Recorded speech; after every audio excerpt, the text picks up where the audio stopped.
Bonjour à toutes, bienvenue sur ma chaîne Nathalie Jusque dans l'âme. J'espère que vous allez toutes bien. Ça me fait plaisir d'être ici avec vous aujourd'hui pour un sujet où je tiens à vous donner un petit compte rendu. Dans certaines de mes vidéos, je vous avais mentionné que la santé n'était pas à son meilleur par rapport à des kystes ovariens, par rapport aussi, j'ai même fait des partages sur la santé globale de mon mari. Et bien, j'ai changé beaucoup de choses dans les derniers mois, puis j'en suis vraiment, mais vraiment fière. Je suis vraiment fière et j'avais le goût de justement documenter l'évolution de d'où on en est par rapport à notre santé, par rapport à se prendre en main pour une meilleure santé en général. Donc, qu'est-ce que j'ai? Simplement, alors comme ça vient, je vais vous en parler d'une part au niveau de l'alimentation. Ce qui se passe, c'est qu'on est vraiment à une alimentation minimaliste. C'est ce que j'ai trouvé de plus simple dans le moment. Comme je vous avais partagé dans le passé, il y a eu les dernières années là, on a vraiment, je pense qu'on pensait qu'on était dans la vingtaine, on mangeait comme des jeunes dans la vingtaine, c'est-à-dire souvent des mets au restaurant sans même surveiller les quantités par rapport au pain, par rapport aux pâtes, malgré que mon mari n'est pas très pâte, mais très pain et oui, sucrerie, mon mari un petit peu plus là-dedans sucré que moi, voire même beaucoup plus. Et bien c'est ça, on concentrait moins sur l'alimentation, sur la santé que sur l'entreprise, les employés, les clients, tout ça. Donc, repris en main la santé. Donc, j'ai vraiment pris en main le volet santé, je vous dirais depuis les 3 derniers mois. Ça a commencé quand même assez tranquillement. On a eu un voyage par affaires en Chine et au retour, la première chose que j'ai mis dans ma bouche, mon fils était à la cuisine en train de se préparer des tortitos, vous savez le genre de croustilles, là, des chips qu'on met au four et puis qu'on va saupoudrer de fromage pour faire, je pense que c'est ça, des tostitos, genre à la mexicaine. Et bien là, on avait fait le long voyage et puis on était un peu mêlés entre le jour, la nuit, tout ça. Puis c'est la première chose que j'ai pris dans ma bouche et que j'ai mangé et j'ai trouvé ça extrêmement salé. Et ce qu'il faut savoir à mon sujet, c'est que j'ai toujours eu là-dedans beaucoup plus salé que sucré. Donc moi, j'ai toujours ajouté le sel de table dans mon assiette à chacun de mes repas et ça depuis que je suis très jeune et j'ai continué ça même jusque dans ma vie adulte. Donc je sale quand je cuisine et je salais à la table de cuisine. Donc quand j'ai pris cette chips là, je vous dis, là, c'était tellement salé sur ma langue par rapport à l'alimentation qu'on avait eue en Chine. Le contraste ici, c'est comme si ça a fait un déclic dans ma tête et là, je me suis dit, non, ça suffit le sel. L'alimentation est beaucoup plus salée ici au Canada. À la base beaucoup plus salé, donc de là à ajouter du sel de table dans tous mes mets, c'est suffisant. Donc maintenant ce que je fais, donc ça c'est un changement que j'ai fait depuis plusieurs mois déjà, ça a commencé comme ça et puis bien je sale quand je cuisine mais je ne sale jamais mon assiette. Si on a à manger à l'extérieur, au restaurant, je ne sale jamais dans mon assiette. Donc ça c'est un premier grand changement pour moi, un changement important aussi, puis j'en suis vraiment fière aussi. Donc, de là a découlé bien de devenir plus conscient par rapport aussi au poids accumulé, parce que comme je disais, quand il n'y a pas de retenue par rapport au pain consommé, et puis on sait très bien que le pain qu'on nous vend, bien, c'est pas du pain au levain, hein? C'est vraiment des pains commerciaux, et puis là, il y a plein de choses d'ajouter là-dedans, ce qui a changé beaucoup ma vision de l'alimentation, de faire la cuisine. C'est le documentaire que je vous ai parlé dans un de mes favoris, je pense que c'est le mois dernier, qui était Cook. Donc, depuis ce temps-là, je cuisine beaucoup plus. Bien, je cuisine toujours, finalement. On mange très peu à l'extérieur, soit au restaurant. Ça arrive les vendredis. Souvent, les vendredis, c'est la journée qu'on triche. Ça veut dire qu'on se permet un petit peu plus une alimentation qui n'est pas nécessairement saine. Bien, je vous dis tous les vendredis, c'est pas vrai parce que vendredi dernier, on l'a sauté, on n'a pas triché, on s'est pas payé j'appelle ça des gâteries, mais dans le fond, c'est pas se gâter, hein. Quand on mange mal, c'est pas du tout se gâter, mais bien souvent, on a pris ça comme vocabulaire, on appelle ça se gâter, mais se gâter, c'est vraiment prendre soin de soi, c'est pas faire des choses qui vont à l'encontre de notre santé. Mais on se paye à l'occasion, c'est pas arrivé ce vendredi-ci, mais les autres vendredis, la plupart du temps, ce qu'on fait, c'est qu'on va manger souvent à l'extérieur, parce que presque à tous les fins de semaine, on est sorti pendant l'été et on est allé pour des fins de semaine, des longs week-ends en camping, en plein air. Donc les vendredis, ça arrivait qu'on a fait ça. Mais tout ça pour dire que c'est ça, les vendredis, on fait ça. J'ai perdu mon fil d'idée, mais je vais tout vous dire. Donc je vais voir comment ça sort. Ouais, j'ai vraiment perdu mon fil d'idée. Oh.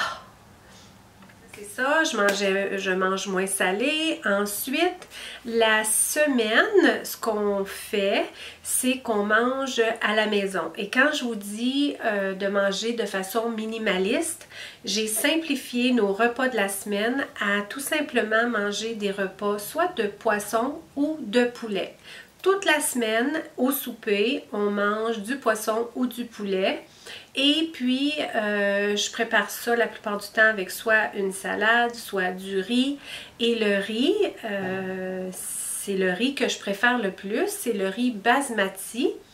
Et j'ai une de mes cousines qui suit un régime quand même assez rigoureux et elle a consulté une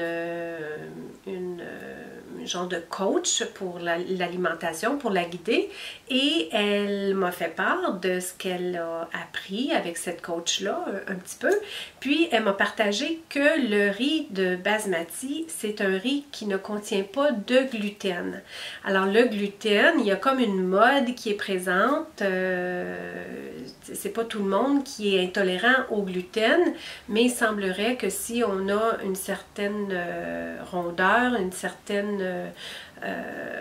un certain gonflement au niveau de l'abdomen, bien on pourrait possiblement être intolérant au gluten. Alors, comme c'est mon riz préféré de toute façon, j'ai choisi de ne manger que le riz basmati. Soit servi avec des légumes ou une salade. Alors ça, c'est du lundi au jeudi. Le vendredi, on a choisi de manger à l'extérieur la plupart du temps. Le samedi et le dimanche, bien là, on est la plupart du temps en plein air, en camping, et on se prépare des repas sur le feu qui sont la plupart du temps soit du bœuf en format steak, ou du poulet cuit sur le poêle aussi, là, sur le feu de camp. Alors ça, c'est nos plus beaux moments. On prend vraiment le temps de bien cuisiner, de vraiment bien manger des pommes de terre, toutes enveloppées dans le papier aluminium, cuit sur le feu. Je fais souvent du maïs, vraiment ce qu'il y a de saison dans le fond, surtout à cette période ici. Vraiment une bonne alimentation toute la semaine, sauf le vendredi, la plupart du temps. Alors, comment je m'alimente le matin? Alors là, au lever, ce que je fais, c'est que je prends certaines vitamines. Je vous parlerai de ça peut-être à un autre moment quand j'aurai vraiment stabilisé et vu ce que j'ai en carence dans mon corps. J'ai pas encore eu la consultation que je souhaite. Le mois dernier, je n'ai pas pu y aller par rapport aux journées que je devais compter suite à la fin de mon cycle menstruel. Ça tombait dans un long congé et par rapport au médecin qui était disponible pour me recevoir, ça donnait pas. Donc, je me suis dit, possiblement le mois prochain, je vais y aller. Alors, je suis en attente de rencontrer en médecine naturelle, mais c'est un médecin qui va vraiment tout faire l'analyse de toutes les vitamines et minéraux dans mon corps et voir s'il n'y a pas des carences et tenter de remplacer avec des suppléments. Pour le moment, je prends certaines vitamines auxquelles je suis habituée, mais rien, comme je vous dis, d'assez précis là, pour vous en parler. Je vous parlerai de ça à un autre moment. Donc, le matin, pour avaler mes vitamines, j'aime bien boire du lait parce que pour moi, tout dépendant, là, le genre de vitamine, j'ai de la difficulté à avaler. Ça me demande de l'effort d'avaler des comprimés et tout ça. Donc, j'ai trouvé qu'avec le lait, c'est lourd, plus qu'un jus ou de l'eau. Puis le matin, au lever, ça m'arrive de boire de l'eau. Je ne devrais pas dire ça. Ça m'arrive des fois de boire de l'eau en plein au lever. Mais la plupart du temps, je commence ma journée avec du lait. Et c'est du lait au chocolat. Alors, je ne suis pas en train de vous dire ici que je suis parfaite. Je vous partage mon expérience, je vous partage qui je suis. Et au niveau du lait, bien, c'est le lait au chocolat que j'aime. Alors, du lait de vache au chocolat. Et là, ça me permet de prendre mes vitamines.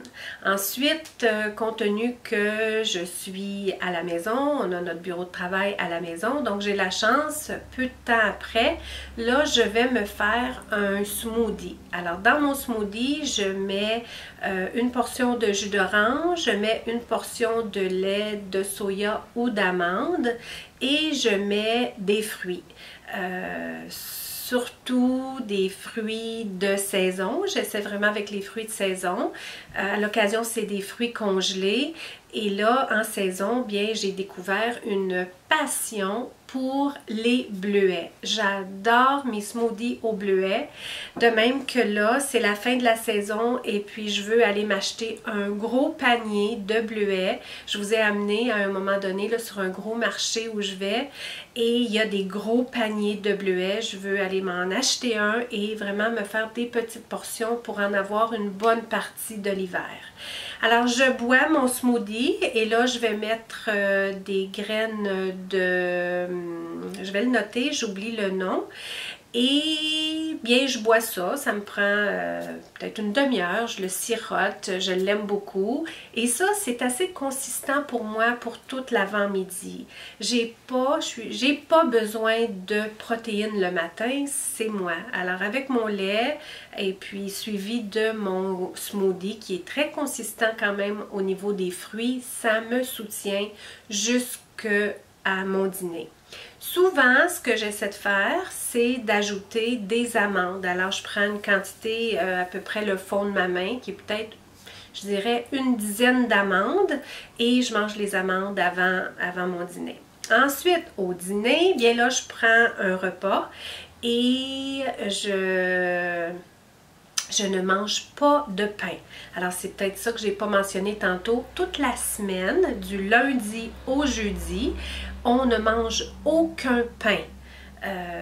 On mange des pâtes à l'occasion, mais j'ai acheté des pâtes sans gluten Et les pâtes, bien, compte tenu que j'aime bien manger de la protéine au souper, j'en mange pas beaucoup, je vous dirais. Des pâtes la semaine, j'avais fait vraiment une grande quantité de sauce tomate spaghetti à la viande. On en a mangé, mais là, dans les dernières semaines, c'est vraiment limité à poisson-poulet. Donc tout ça pour dire qu'on ne mange pas de pain toute la semaine. Où je trouve que ça me limite un peu, c'est vraiment là au midi. Parce que j'étais habituée de manger sandwich au poulet, sandwich au saumon, sandwich au thon. Et là, bien, j'ai choisi de ne pas manger de pain toute la semaine. C'est comme si la fin de semaine, ça me permet de vraiment me gâter puis apprécier la portion de pain que je vais manger. Je mangeais beaucoup trop de pain. Et bien, j'ai choisi, et pour ma santé, pour celle de mon mari, qu'on ne serve plus de pain. Alors là, les midis, je vais manger soit des œufs, je vais définitivement prendre un jus de légumes, tomates, légumes. Je vais manger, quoi d'autre? Saumon, thon, ça j'ai continué à en manger, sauf que là j'ai plus le pain pour l'accompagner, c'est un peu difficile. On mange quoi d'autre les midis? Ah oui, mon mari, lui, je lui sers, il aime bien le tofu, la guacamole, toutes des choses comme ça. Ça, mon mari aime ça, je lui sers ça. Moi, je suis un petit peu plus limitée, c'est pas quelque chose que j'aime manger. Chloé mange beaucoup ce genre de repas-là. Je vais soit me faire une salade avec du fromage feta ou mais c'est ça, j'ai mangé des pâtes à l'occasion quand j'avais ma sauce à spaghetti, mais vraiment ça ressemble à ça le midi. Ensuite, bien là, tout au long de la journée, je bois de l'eau. Alors j'en fais vraiment c'est vraiment là un effort pour vraiment boire toute l'eau. Et puis j'ai réussi, là, ça fait plusieurs semaines que je bois maintenant au moins 2 litres d'eau par jour. Et bien dans l'après-midi, ça va quand même assez vite.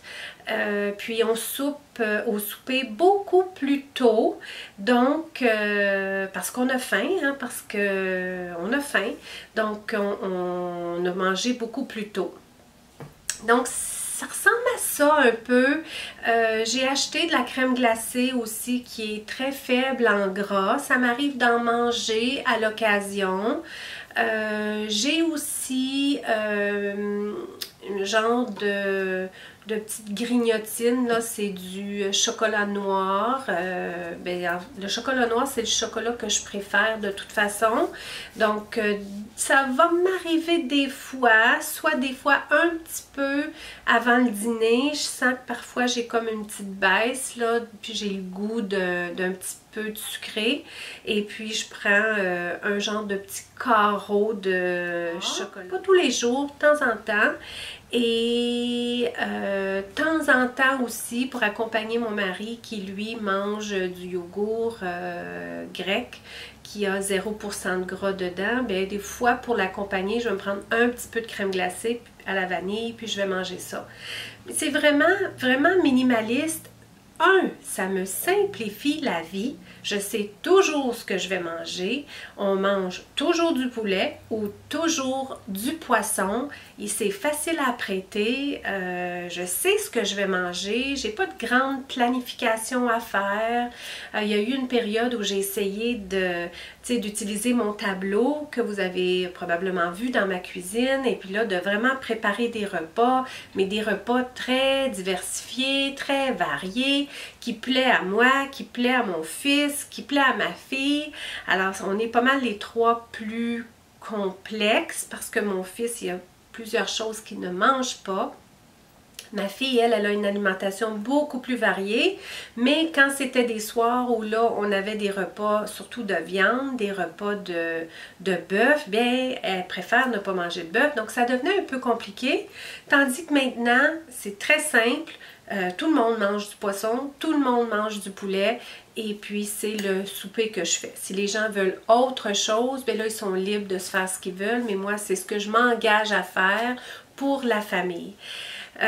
Ça va très bien, je ne me pèse pas, c'est pas mon intention, je fais pas ces démarches-là dans le but de perdre du poids, bien que ça va être le résultat, puis je le ressens dans mes vêtements. Mon mari, lui, a choisi de se peser parce que ça le motive. La première semaine, il avait perdu 5 livres. Donc 2 points quelques kilos. La deuxième semaine, en tout cas ça fait quelques semaines, puis il perd chaque semaine. Donc c'est des bonnes nouvelles. Moi je ne me suis pas pesée, j'ai pas l'intention de me peser. J'ai fait ça beaucoup dans ma vie avant, mais maintenant c'est vraiment l'intention que j'ai, c'est d'adopter un mode de vie beaucoup plus sain pour ma santé globale, pour ma santé en général. Donc, je ne ressens pas le besoin de me peser. J'apprécie l'espace qui se crée entre mes vêtements et mon corps, mais de savoir combien de kilos, combien de livres je perds, ça ne m'intéresse pas. Donc, c'est un petit peu ce que je voulais partager avec vous parce que vous êtes toujours là pour moi, vous êtes là avec vos bons conseils, vous êtes là avec votre écoute, avec votre belle ouverture surtout. Vous vous inquiétez pour moi, vous êtes intéressé dans mes démarches. Donc, j'avais le goût aujourd'hui de venir vous partager où j'en suis. J'ai apprécié là, dans ma dernière vidéo que vous avez noté que vous appréciez, c'était dans une de mes vidéos en anglais, pardon, que vous appréciez le fait que je ne suis pas en train de prétendre que je suis parfaite. C'est pas du tout le but de ma chaîne, c'est d'être vrai, le plus authentique possible. Je vous incite aussi à tenter de vivre votre vie de façon le plus authentique possible par rapport à vous. Et quand on est authentique par rapport à soi, on devient authentique par rapport à l'autre. La raison souvent pour laquelle c'est difficile pour nous d'être authentique, c'est que les sujets qui nous donnent le plus de défis, bien c'est des sujets, c'est des propos qu'on n'a pas acceptés de soi. Dès qu'on est capable d'être authentique envers soi, faire des prises de conscience sur certaines choses, sur certains traits de caractère, sur certaines forces ou sur certaines faiblesses que l'on a, bien ça devient de plus en plus facile d'être authentique envers les autres. On sent moins le besoin de prétendre que tout est parfait ou de prétendre qu'on est parfait ou de prétendre qu'on connaît tout ou de prétendre qu'on sait tout faire.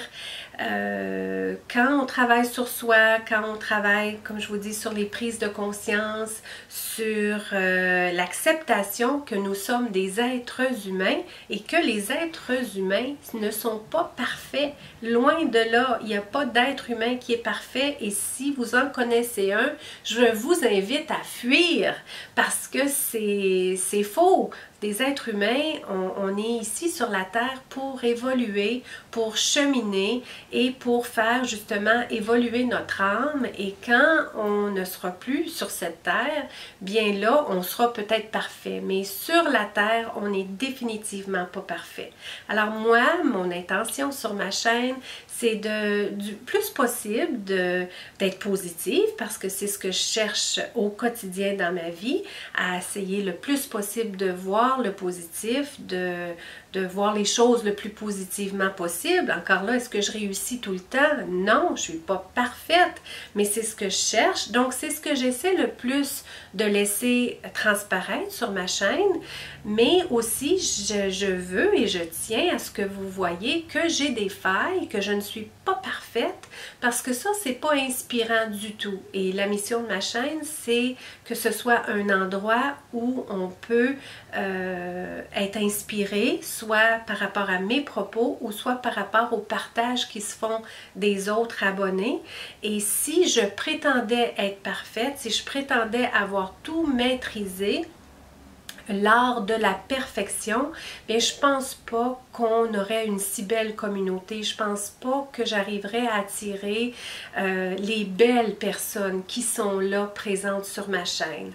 Donc, c'est ce que je cherche, à vous laisser transparaître le plus possible mes faiblesses, mes failles, pour que vous puissiez vous aussi être inspiré à vouloir cheminer, à vouloir regarder certains aspects de votre vie, puis de vous dire, bien là, j'ai le goût de travailler sur tel aspect de ma vie. Moi, aujourd'hui, je vous partage l'aspect de ma vie où je veux prendre soin de ma santé. Vous serez peut-être inspiré à dire, moi, le volet que je veux regarder dans le moment, ben, c'est l'aspect de ma vie amoureuse, ou moi, c'est l'aspect de ma vie financière. Donc, même si je vous parle d'alimentation, le but, c'est de vous inspirer à cheminer, de vous inspirer à aller à l'intérieur de vous, à vous remettre en question, à vous traiter par amour pour vous. Alors, c'est vraiment mon intention. Donc, ceci étant dit, merci beaucoup, beaucoup, beaucoup pour l'écoute. Merci pour votre soutien. Je vous invite à me donner un petit coup de j'aime parce que c'est ce qui me motive beaucoup. À part vos commentaires, les coups de j'aime, je les apprécie beaucoup.